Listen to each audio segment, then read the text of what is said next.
يا الله، سلام عليكم. عليكم السلام ورحمة الله وبركاته. حياكم الله الله سماحة الشيخ يحفظك. العلامة شعلان. الله يحفظك حبيبي. سماحة الشيخ تسمعونني؟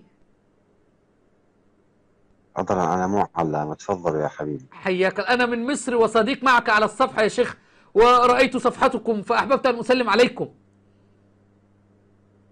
أهلا وسهلا بك. أهلا بشرونا عن وسهلا، ساحتكم حياكم سماحة الله. الشيخ، أنا موالي من مصر. الحمد لله. الحمد لله. والله أحببت شيخنا أن أسأل حضرتك.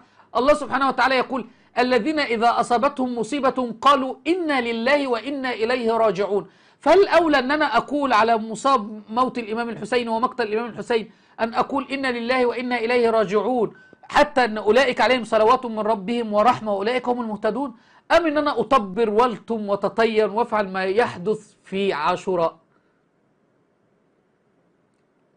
سماح الشيخ شعلان، سماحة الشيخ شعلان، حضرتك كنت معايا دلوقتي وقلت لي انا لست عالم ومتواضع، فحضرتك رد علينا. اه هرب الشيخ شعلان، والله سكر الخط. انا مش علام، بس هارب شعلان ولا هربان، يعني انا مش عارف يا شيخ شعلان. واحنا بنكلمكم من القرآن يا شيخ شعلان، نكلمكم من القرآن الكريم، مش عاجبكم القرآن؟ طب نكلمكم منين؟